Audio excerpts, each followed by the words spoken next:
And we are back. What's going on, everybody? UCF Jaguar coming at you from GenJag.com, and today we will be talking about the quarterback situation.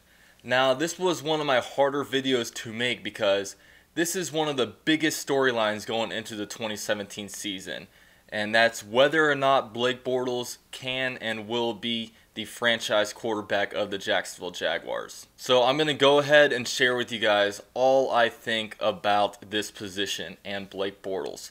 So let's get it.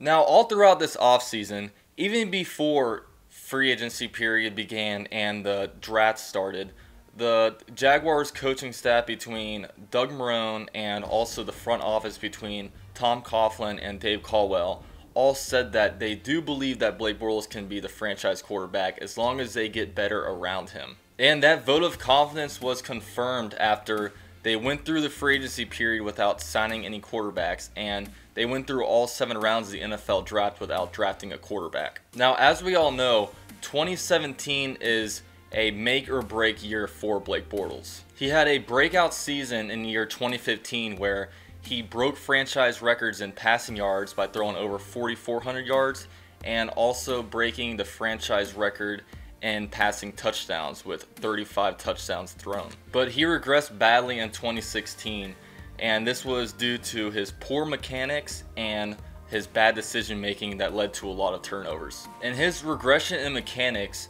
was evident as early as training camp and the preseason. Now, the big question Jaguar fans ask themselves is, why did Blake Bortles' mechanics go down, and why did he struggle with his mechanics in the year 2016? And since Blake Bortles' struggles were happening as early as training camp and the preseason, it was evident that it was something in the offseason that wound up making him lousier with his mechanics. And the biggest variable difference between Blake Bortles' 2016 offseason and his 2015 offseason is how he spent 10 weeks in California working with mechanic coaches and Tom House and Greg Dideau in the year 2015. But in the year 2016, Greg Olsen recommended him stay in Jacksonville and work with his receivers, and he wound up only spending 8 days out in California. But obviously, Greg Olsen's plan with this did not work, and Bortles came to realize that he really needs somebody to be on top of him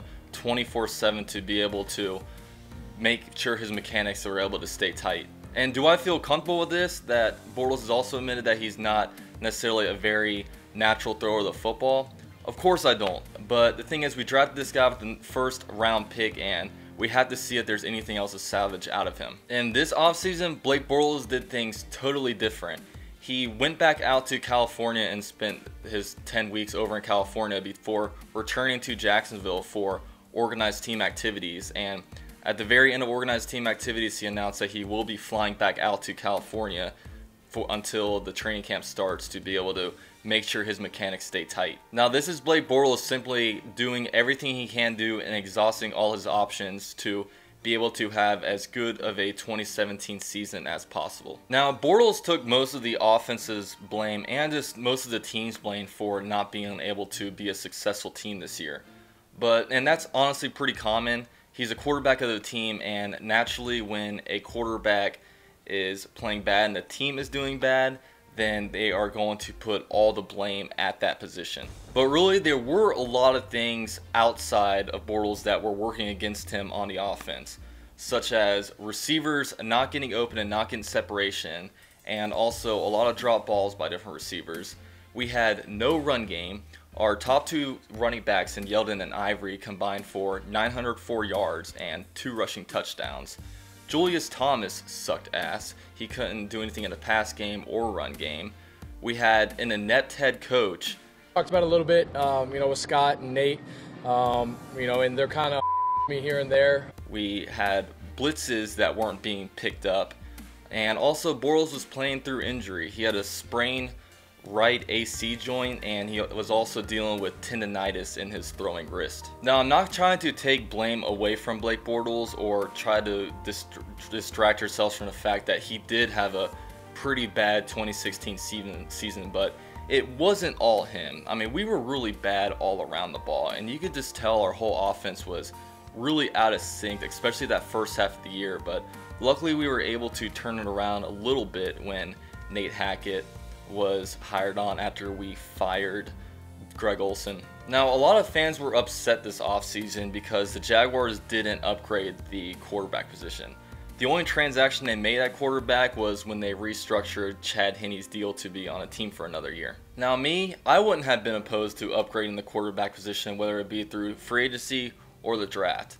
Now, with the draft, I would have been upset if we did draft somebody in the first round, just because I didn't feel like any quarterbacks were worth a first round selection, especially at the number 4 overall spot. Like, I just think that would have been a huge reach, and I don't want to be reaching for anybody, especially with that first round pick. And also, the Jaguars are in win now mode.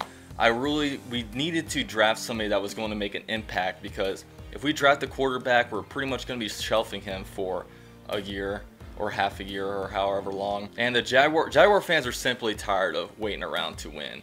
And that's why we drafted a guy like Leonard Fournette that will be able to make a day 1 impact. Now, if somewhere between the rounds 2 and 7, if the Jaguars saw somebody that they thought would potentially, they really thought that they were going to be a franchise quarterback, I mean, I'm all for taking a risk on that. They do their homework a lot more than me, and I would be in support of that decision. Now, it's really easy to say that we should get a quarterback in free agency to be able to upgrade the spot, but really in free agency, I really only saw 3 players that would have been upgrades to Chad Henne, and that was Mike Glennon, Brian Hoyer, and Nick Foles. But when you look at what happened in free agency, the Bears signed Mike Glennon to a 3-year, $45 million deal, and I'll take a hard pass on signing him for that amount of money.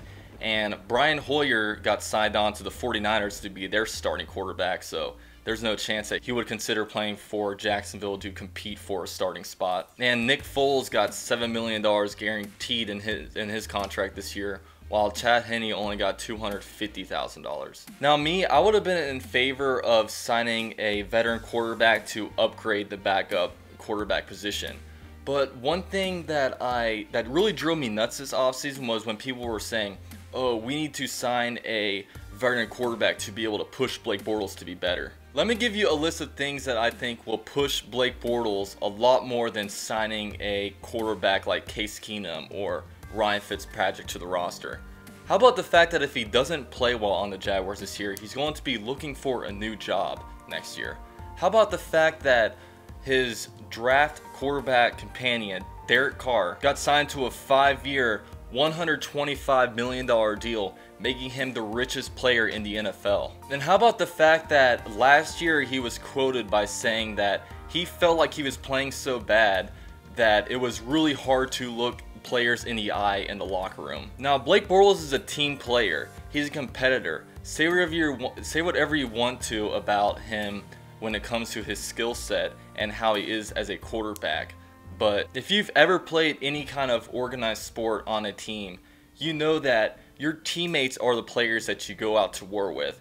You essentially work your ass off for your teammates. And to be in a position where he really didn't feel comfortable looking at players in the eye, I think that alone is going to push him to be a great quarterback this year, far more than all of a sudden signing a guy like Ryan Fitzpatrick to the team and all of a sudden being like, oh man, now that this old man's here, I'm going to really have to up my play. No, Bortles isn't in any kind of competition over a veteran quarterback. He's simply in a competition against himself. Now, does Blake Bortles deserve to automatically be the starting quarterback of the Jaguars?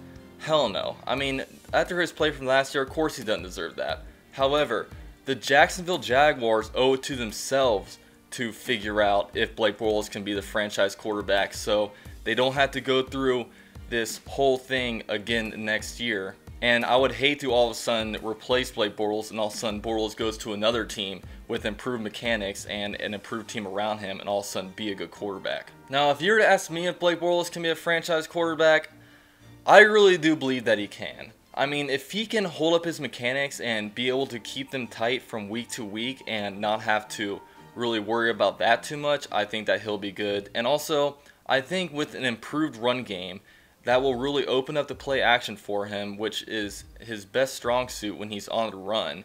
It was how he became so successful at UCF, and I think having a run game will be able to benefit him greatly. Now, do I think Blake Bortles is going to be a Hall of Fame player? Do I think he's going to be a Tom Brady or Peyton Manning?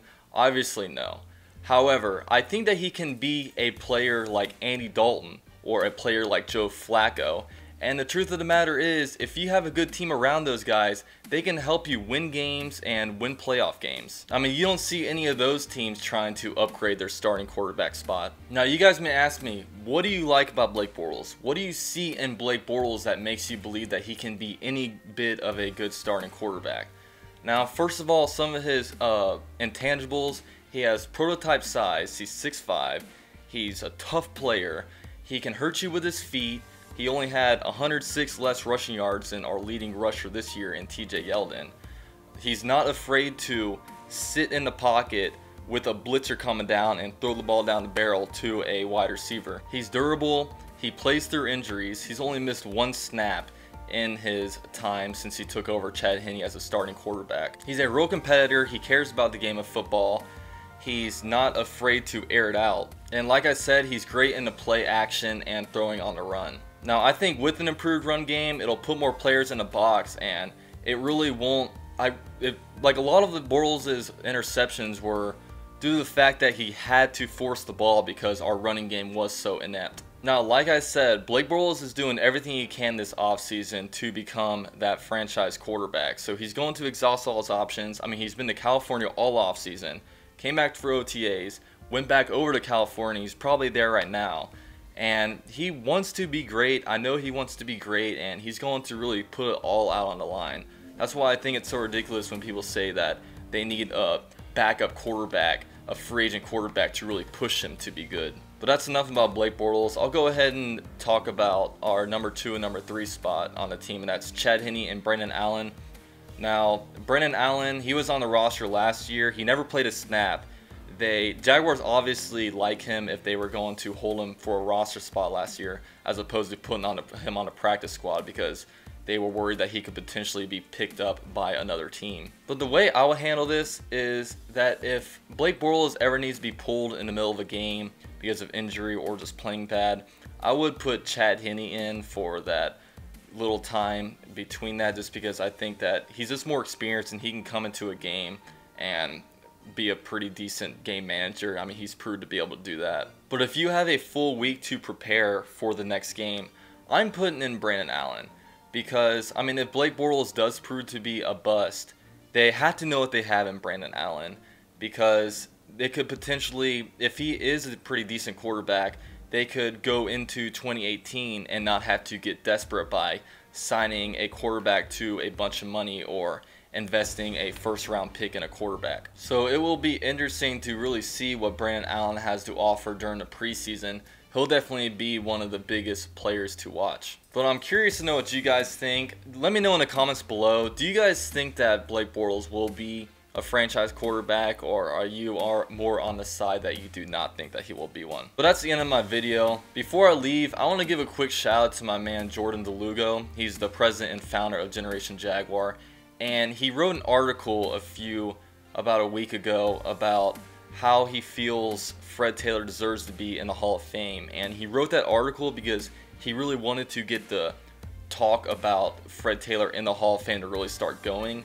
And a few days after he posted this article, Fred Taylor all of a sudden went on a Twitter rant about how he feels that he deserves to be in the Hall of Fame. And all of a sudden it made news nationally. So big shout out to him on really getting that conversation going. He didn't get really any credit for the person that started the conversation, but you know, huge shout out to him. If you haven't read the article, definitely go check it out. But with that said, this is UCF Jaguar coming at you from GenJag.com, and I'm signing out. What's the first thing you do when you wake up in the morning? Usually just piss.